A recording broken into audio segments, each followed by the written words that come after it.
YCP అధినేత జగన్మోహన్ రెడ్డి ఆయన తీరును చూసి జాలిపడాలో నవ్వాలో తన గొయ్యిని తానే తీసుకుంటున్నాడని అనుకోవాలో ఎవరికీ అర్థం కావడం లేదు.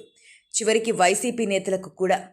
జగన్మోహన్ రెడ్డి రాజకీయాలకు అనర్హుడు, ఆయనకు ప్రజా జీవితంలో ఉండే అర్హత లేదు అని తెలుగుదేశం పార్టీ అధినేత చంద్రబాబు నాయుడు కొంతకాలంగా ప్రచారం చేస్తున్నారు. ఎందుకంటే ప్రధానంగా చెప్పేది జగన్ రెడ్డి ఓ అసాంఘిక వ్యక్తి, రాజకీయ నాయకుడిగా కన్నా దోపిడీ ముఠాలకు నాయకుడిగా, అసాంఘిక శక్తులకు నేతగా ఉంటారని, సామాన్య ప్రజల్ని పీల్చి పిప్పి చేస్తారని, ఆయనకు ఎలాంటి బాధ్యత లేదని చెబుతూ ఉంటారు. 5 సంవత్సరాల పరిపాలనలో జగన్మోహన్ రెడ్డిపై అదే ముద్రపడింది.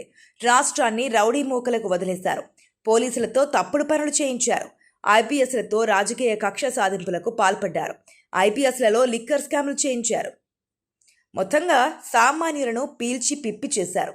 ఎంత పిప్పి చేసినా ప్రజలు కులద్వేషం రెచ్చగొడితే తనకే ఓట్లు వేస్తారని ఆయన అనుకున్నారు. కానీ అక్కడ జరిగింది వేరు.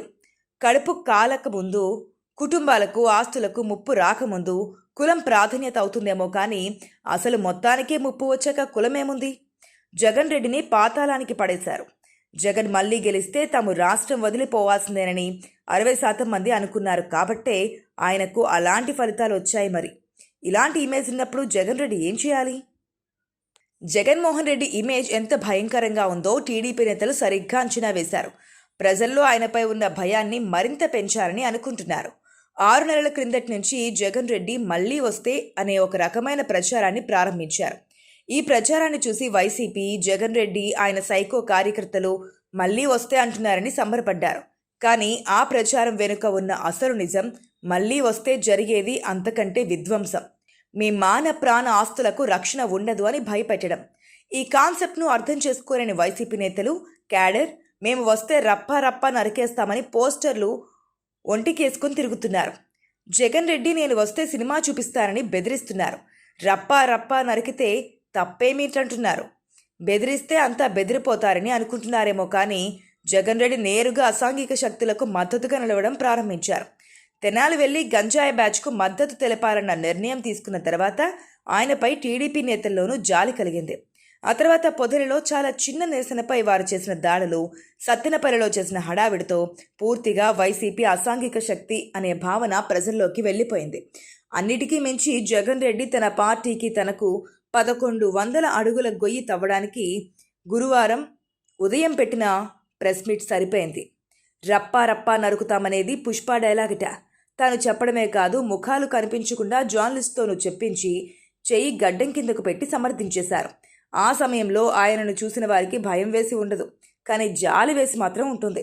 ఎందుకంటే 10వ తరగతి పిల్లాడికి కూడా రాజకీయాల గురించి కాస్త అవగాహన ఉంటే జగన్ రెడ్డి ఎంత పెద్ద తప్పు చేశారో అర్థమైపోతోంది.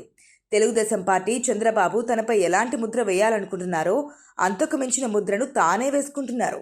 జగన్ రెడ్డి పుష్ప డైలాగ్ చెప్పి సమర్థించిన తర్వాత ప్రజల్లో వచ్చిన స్పందనను కనీసం ఫీడ్బ్యాక్ రూపంలో అయినా ఆయన తెప్పించుకునుంటే కాస్త అయినా రాజకీయ అవగాహన వచ్చేది. కానీ ఆయన కోట్రీ గుప్పెట్లో ఉంటారు. వారు ఏది చెప్పమంటే అదే చెబుతారు, అదే నమ్ముతారు కూడా. ఎంతగా అంటే మనకు ప్రతిపక్ష హోదా వచ్చిందని ఆయన కార్యకర్తల సమావేశంలో సిగ్గు లేకుండా చెబుతారు. ఆ హోదా కోసం కోర్టుకెళ్ళినా రాలేదని అందరికీ తెలుసు. అయినా ఆయన తనదైన ప్రపంచంలో బ్రతుకుతూ ఉంటారు. తాను ఏది చెబితే అది నమ్మేస్తారని అనుకుంటారు. ఈ విచిత్రమైన మనస్తత్వం ఆయనకు ఇప్పుడే కాదు, సీఎంగా ఉన్నప్పుడు కూడా ఉంది. దిశ చట్టం తెచ్చాం, 5గురికి ఉరేసామని ప్రచారం చేసుకున్నప్పుడే ఆయన మానసిక స్థితిపై చాలామందికి అనుమానాలు వచ్చాయి. అవి ఎప్పటికప్పుడు బలపడుతూ వచ్చాయి.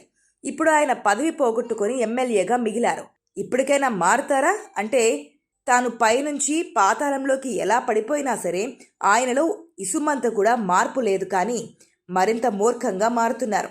బహుశా ఆయన ప్రజల్ని భయపెట్టి ఓట్లు వేయించుకోవాలన్న వ్యూహంలో ఉన్నట్లున్నారు. ఎవరైనా రాజకీయాలను ప్రజాకోణంలోనే చూశారు, వ్యక్తిగతంగా ఎప్పుడు చూడలేదు. తీసుకునే ప్రతి నిర్ణయం ప్రజల కోణంలో ఆలోచించి వారి పట్ల భయభక్తులతో తీసుకుంటారు. కొన్నిసార్లు అలా తీసుకున్నా వారికి ప్రతికూల ఫలితాలు ఎదురవుతూ ఉండొచ్చు, కానీ వారి పట్ల ప్రజలు మరొకసారి నమ్మకాన్ని వెంటనే పెంచుకుంటారు.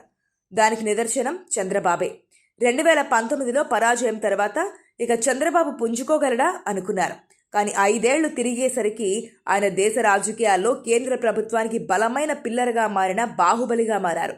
ఒక్క చంద్రబాబు అనే కాదు, దేశంలో ఉన్న దిగ్గజ రాజకీయ నాయకులు సుదీర్ఘంగా ప్రజా జీవితంలో ఉన్న వారి స్టైల్ను పరిశీలిస్తే అది స్పష్టమవుతోంది.